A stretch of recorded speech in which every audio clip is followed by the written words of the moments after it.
வார்த்தைகள் நான் ஒரு முயற்சி எடுத்தேன், அதில் போய் நான் இருக்கணும்னு ஆசைப்படுறேன். உண்மையில மோனே உட்காரச்சு கொடுத்து சரி கொடுத்தா அந்த அப்பனை மறந்துட மாட்டேடா. சரி உன் வாழ்க்கையை நிலையாக்கி கொடுத்தா அந்த அப்பனை மறந்துட மாட்டேன். செஞ்சு கொடுத்தா அந்த அப்பனை மறந்துட மாட்டேடா. வேற இந்த தப்பேன்ட்ட என்ன வேணும்? நல்லா வார்த்தை. சரி வாங்கி கொடுத்துருவோமா? பார்த்துருவோமா? அதாட்டாண்டா வர நான் என்ன சொல்கிறேன், வேற என்ன வேணும் யார்ட்டுமே கேட்கல. உன்கிட்ட கேட்குறேன், உனக்கு நான் செஞ்சு கொடுக்குறேன். சொல்கிற வார்த்தை புரியல. இப்படி இது நல்ல வார்த்தை. சரியா 102 நாளைக்கு விடாமல் விளக்கு போடு. 11 ரூபா காணிக்க எடுத்து. சரியா அந்த 102 நாளுக்கு அப்புறம் அதுலேருந்து கரெக்டாக 1.5 மாதத்தில் உன்னுடைய வருமானம் 3 வந்துடும். சொல்கிற வார்த்தை புரியுதா?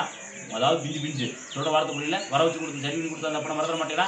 அப்படி வந்ததுக்கப்புறம் எனக்கு 3 புல்லு வாங்கிட்டு வருவேன். சாராயம் மறந்து வாங்கிட்டு வர மாட்டியா? மறந்துடக்கூடாது. வாங்கிட்டு வா. எனக்கு ஒரு ரோஜா மாலையை வாங்கிட்டு வந்து சாத்திட்டு போய் மறந்துடக்கூடாது. ராமோனே 3 என்ன கேட்டேன்? மறந்துடக்கூடாது. வாங்கிட்டு வருவில்ல, வாங்கிட்டு வந்துடு. மறந்துடக்கூடாது. நான் உன் வாரத்தை வாங்கி கொடுத்ததுக்கப்புறம் தான் சொல்கிற வார்த்தை போல. அதே போல் நல்லா வார்த்தை வாழ்க்கையில் நிம்மதி ஏற்படுத்தி கொடுக்குறேன். கைப்பிடிச்சு மறந்துட்டு வந்தால் அந்த படம் மறந்துட மாட்டேன். அதே போல் வருமானத்தில் இருக்க முயற்சி வெற்றி அடைய வச்சு கொடுத்துட்டு ஏற்படுத்தி கொடுத்தா படம் மறந்துடுவேன். இது விடாமல் எத்தனை நாளைக்கு போன விலை கூட சொல்லியிருக்கேன்? 102 நாளைக்கு. மறந்துடக்கூடாது. 102 நாளைக்கு அதுலேயும் 11 ரூபா காணிக்க எடுத்துக்கிறேன். இந்த வருமானத்துக்காக வச்சுக்க, உன் கூடயே வச்சுக்க. கைப்பிடிச்சு மறந்துட்டு வந்தால் அந்த படம் மறந்துட மாட்டேடா. எவ்வளோ போயிட்டோம்.